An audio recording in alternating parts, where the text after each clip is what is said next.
Nomor 5, peristiwa di bawah ini yang menunjukkan peran jenis kelamin yaitu A.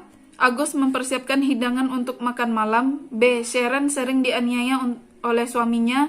C. Bakhtiar bekerja dengan rajin untuk memperoleh kenaikan jabatan. D. Dila melahirkan anak pertamanya tanpa didampingi oleh suami.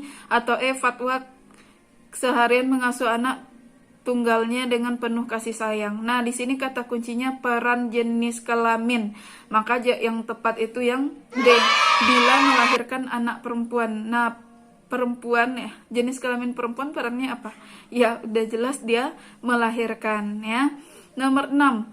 Salah satu peran gender. Nah, gender beda dengan jenis kelamin ya. Gender lebih ke sifat. Ada feminim, ada maskulin ya. Yang selalu dilekatkan pada perempuan adalah A. menstruasi, B. mengandung, C. melahirkan, D. menyusui. Itu semua peran jenis kelamin seperti yang sudah dibahas di atas. Nah, di sini ditanyanya salah satu peran gender. Nah, jawabannya yang E, mengasuh anak. 7. Seorang sarjana hukum lulusan UI bergabung dengan LBH sebelum namanya terkenal sebagai pengacara kondang. Contoh tersebut menunjukkan mobilitas sosial yang diperoleh melalui saluran A. Partai politik dan pertemanan. B. Lembaga pendidikan dan partai politik. C. Organisasi profesi dan pendidikan. D. Kelompok pertemanan dan pekerjaan. Atau E. Hubungan kekerabatan dan kelahiran. Langsung saja jawabannya di sini yang C. Organisasi profesi dan pendidikan. Kenapa C, Kak? Kita lihat kata kuncinya di soal di sini. Seorang lulusan UI, berarti itu pendidikan, bergabung dengan LBH sebelum ia terkenal. Lembaga bantuan hukum berarti itu organisasi profesi, lembaga bantuan hukum. Makanya kita jawab yang C. Nomor 8. Seorang pembantu rumah tangga merantau ke luar negeri untuk mendapatkan gaji yang lebih tinggi. Kondisi ini mengakibatkan terjadinya mobilitas horizontal. Tahu kata kunci horizontal? Horizontal artinya sejajar, tidak ada yang posisi yang tinggi maupun yang rendah. Karena A. Perpindahan status sosial tidak mengakibatkan perpindahan lapisan sosial. B. Perpindahan lapisan sosial berlangsung pada status yang berbeda.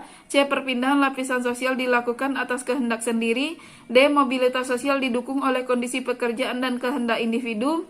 Atau E. Mobilitas sosial berlangsung untuk kepentingan ekonomi. Langsung saja jawabannya yang A. Kan kita sudah jelaskan tadi kalau horizontal tidak ada posisi yang tinggi dan rendah. Makanya lebih tepat ke A. Perpindahan sosial tidak mengakibatkan perpindahan lapisan sosial. Karena dia di luar negeri juga tetap sebagai pembantu rumah tangga. Nomor 9. Perbedaan tingkat kelahiran sebagai pendorong mobilitas sosial ditampakkan oleh gejala. Masih paham dengan konsep mobilitas? Mobilitas artinya perpindahan status. A. Tingginya kecenderungan pria berstatus sosial rendah atau menikah dengan wanita yang berstatus sosial menengah atau atas. Yang B. Kekurangan kesadaran masyarakat berstatus sosial bawah untuk menekan tingkat kelahiran. Yang C. Rendahnya tingkat kelahiran dalam masyarakat yang berstatus sosial atas dibandingkan masyarakat berstatus sosial bawah. Yang D. Munculnya berbagai konflik sosial dalam masyarakat. Atau yang E. Tingginya mobilitas yang menerapkan ekonomi agraris. Langsung saja jawabannya di sini yang C. Rendahnya tingkat kelahiran dalam masyarakat berstatus sosial atas dibandingkan dengan yang berstatus sosial bawah. Di sini kata kuncinya perbedaan tingkat kelahiran, maka jawabannya yang C.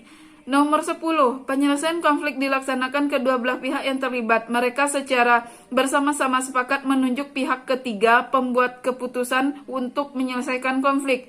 Penyelesaian konflik tersebut bersifat A. Arbitrase, B. Mediasi, C. Konsultasi, D. Negosiasi, atau E. Konsiliasi. Langsung saja kita lihat kata kuncinya, dia menunjuk orang ketiga sebagai wasit, berarti sebagai pembuat keputusan. Maka jawabannya yang A. Mediasi itu pihak ketiga sebagai penengah, konsultasi itu ya mendengarkan pengarahan ataupun masukan, tapi nggak ada yang di pemecahan konflik. Negosiasi kesepakatan, konsiliasi dipertemukan oleh lembaga resmi.